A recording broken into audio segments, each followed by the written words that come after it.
dynamic, efficient, high value, less visible, and more niche. It's not easy to keep track of manufacturing these days.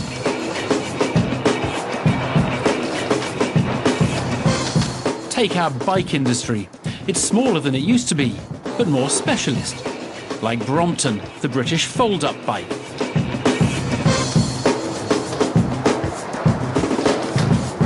The Brompton design team wanted to show me that their bikes can be versatile, even though they're sold specifically for urban commuting.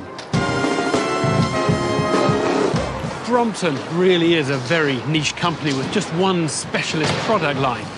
But hey, if you can find enough small, profitable niches, you can build a large, affluent economy.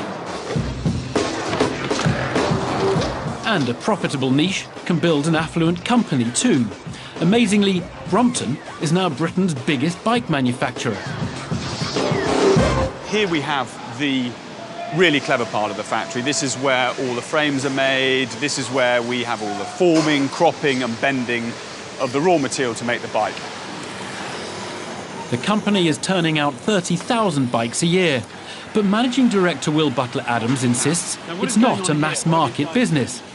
Even the cheapest bike costs £700 because, he says, specialist bikes like this need to be high precision and hand-built. If you look at the workmanship, absolutely perfectly lined brazing, beautiful little pools. And if you see that Shannon's put his name on it, every brazier put their name on each part that they braze. It would be nice if they could mass produce these bikes one day, wouldn't they? And we could really sell a lot. Well, if you don't have a name to it, you can rush it. You don't care, you chuck it in the pile, no one's going to know it's yours. If you put your name to something, you're proud of it. It's your workmanship for the life of the bike.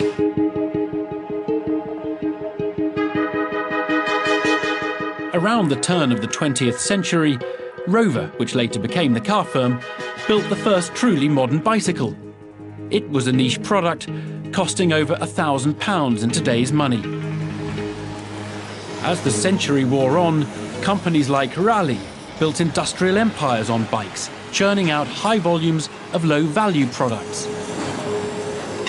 Affordable motorised transport and cheap foreign competition began to take their toll. Britain's commodity bike business collapsed. In contrast, specialisation has kept Brompton very much alive. Exports of their folding bikes have been growing at 15% a year. This one is going Singapore, Arizona. Spain, Spain, Spain, Spain. Singapore, Singapore, Singapore, yeah. So they're disappearing all over the world.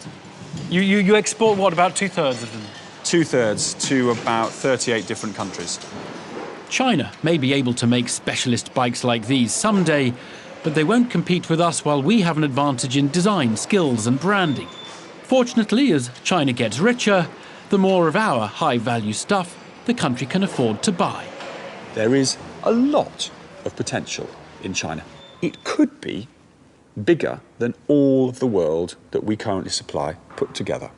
But the interesting thing is, they would only want their bikes if they were made in London. They would not want them if we moved manufacturing to China. It would ruin it. So we'd better employ a few more people and make a few more bikes and sell a few more in China.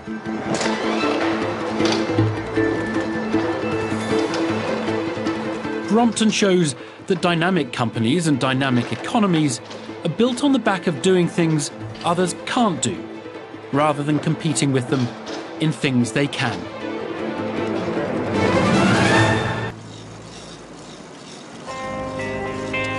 So what to conclude?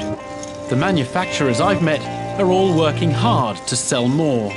But given our export gap, we'd need another 36,000 companies the size of Brompton to pay our way in the world.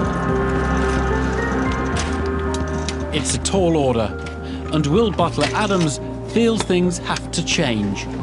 Without a manufacturing base, without an innovative base of creating things, ultimately we can't sustain our economy on services alone.